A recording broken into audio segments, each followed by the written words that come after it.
Chapter 2. The Carpet Bag. I stuffed a shirt or two into my old carpet bag, tucked it under my arm, and started for Cape Horn in the Pacific. Quitting the good city of Old Manhattan, I duly arrived in New Bedford. It was a Saturday night in December.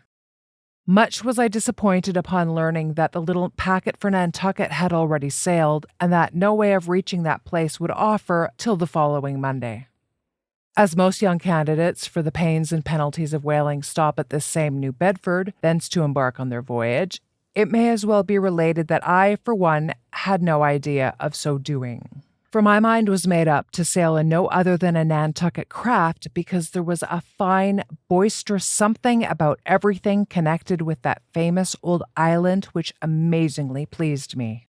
Besides, though New Bedford has of late been gradually monopolizing the business of whaling, and though in this matter poor old Nantucket is now much behind her, yet Nantucket was her great original.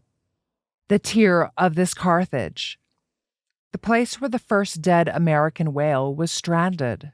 Where else but from Nantucket did those aboriginal whalemen, the Redmen, first sally out in canoes to give chase to the Leviathan? And where but from Nantucket, too, did that first adventurous little sloop put forth, partly laden with imported cobblestones, so the story goes, to throw at the whales, in order to discover when they were nigh enough to risk a harpoon from the bowsprit?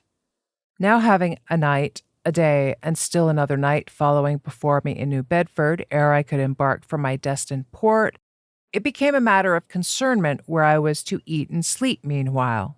It was a very dubious-looking, nay, a very dark and dismal night, bitingly cold and cheerless.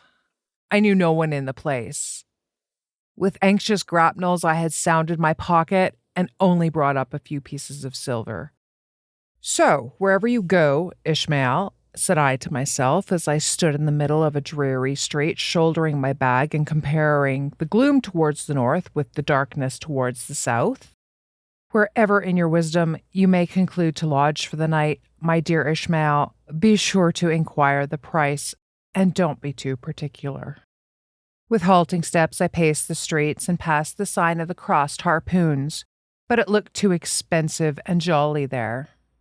Further on, from the bright red windows of the Swordfish Inn, there came such fervent rays that it seemed to have melted the packed snow and ice from before the house. For everywhere else the congealed frost lay 10 inches thick in a hard asphaltic pavement. Rather weary for me when I struck my foot against the flinty projections, because from hard, remorseless service the soles of my boots were in a most miserable plight. Too expensive and jolly, again thought I, pausing one moment to watch the broad glare in the street and hear the sounds of tinkling glasses within. "But go on, Ishmael," said I at last. "Don't you hear? Get away from before the door. Your patched boots are stopping the way." So on I went. I now, by instinct, followed the streets that took me waterward, for there, doubtless, were the cheapest, if not the cheeriest inns. Such dreary streets! Blocks of blackness, not houses on either hand, and here and there a candle, like a candle moving about in a tomb. At this hour of the night of the last day of the week, that quarter of town proved all but deserted. But presently I came to a smoky light proceeding from a low, wide building, the door of which stood invitingly open. It had a careless look, as if it were meant for the uses of the public. So, entering, the first thing I did was to stumble over an ash box in the porch. "Ha!" thought I, "ha!" as the flying particles almost choked me. Are these ashes from that destroyed city, Gomorrah? But the Crossed Harpoons and the Swordfish? This, then, must needs be the sign of the trap. However, I picked myself up and, hearing a loud voice within, pushed on and opened a second interior door. It seemed the great black Parliament sitting in Tophet. 100 black faces turned round in their rows to peer, and beyond, a black angel of doom was beating a book in a pulpit. It was a Negro church, and the preacher's text was about the blackness of darkness and the weeping and wailing and teeth gnashing there. "Ha, Ishmael," muttered I, backing out. "Wretched entertainment at the sign of the trap." Moving on, I at last came to a dim sort of light not far from the docks and heard a forlorn creaking in the air, and looking up, saw a swinging sign over the door with a white painting upon it, faintly representing a tall straight jet of misty spray and these words underneath: "The Spouter Inn. Peter Coffin." Coffin, Spouter, rather ominous in that particular connection, thought I. But it is a common name in Nantucket, they say, and I suppose this Peter here is an emigrant from there. As the light looked so dim, and the place, for the time, looked quiet enough, and the dilapidated little wooden house itself looked as if it might have been carted here from the ruins of some burnt district, and as the swinging sign had a poverty-stricken sort of creak to it, I thought that here was the very spot for cheap lodgings, and the best of pea coffee. It was a queer sort of place, a gable-ended old house, one side palsied as it were, and leaning over sadly.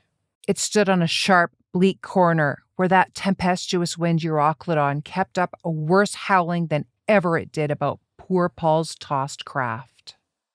Euroclydon, nevertheless, is a mighty pleasant zephyr to anyone indoors with his feet on the hob quietly toasting for bed. In judging of that tempestuous wind called Euroclydon, says an old writer, of whose works I possess the only copy extant, it maketh a marvellous difference whether thou lookest out at it from a glass window where the frost is all on the outside, or whether thou observest it from that sashless window where the frost is on both sides, and of which the white death is the only glazier. True enough, thought I, as this passage occurred to my mind. Old Blackletter, thou reasonest well. Yes, these eyes are windows, and this body of mine is the house. What a pity they didn't stop up the chinks and the crannies, though, and thrust in a little lint here and there. But it's too late to make any improvements now. The universe is finished, the copestone is on, and the chips were carted off 1,000,000 years ago. Poor Lazarus there, chattering his teeth against the curbstone for his pillow and shaking off his tatters with his shiverings. He might plug up both ears with rags and put a corn cob into his mouth, and yet that would not keep out the tempestuous Euroclydon. Euroclydon, says old Dives in his red silken wrapper. He had a redder one afterwards. Pooh-pooh, what a fine frosty night. How Orion glitters, what northern lights! Let them talk of their oriental summer climes of everlasting conservatories. Give me the privilege of making my own summer with my own coals. But what thinks Lazarus? Can he warm his blue hands by holding them up to the grand northern lights? Would not Lazarus rather be in Sumatra than here? Would he not far rather lay him down lengthwise along the line of the equator? Yea, ye gods, go down to the fiery pit itself in order to keep out this frost. Now that Lazarus should lie stranded there on the curbstone before the door of Dives, this is more wonderful than that an iceberg should be moored to one of the Moluccas. Yet Dives himself, he too lives like a czar in an ice palace made of frozen sighs, and being a president of a temperance society, he only drinks the tepid tears of orphans. But no more of this blubbering now. We are going a-whaling, and there is plenty of that yet to come. Let us scrape the ice from our frosted feet and see what sort of place this Spouter may be.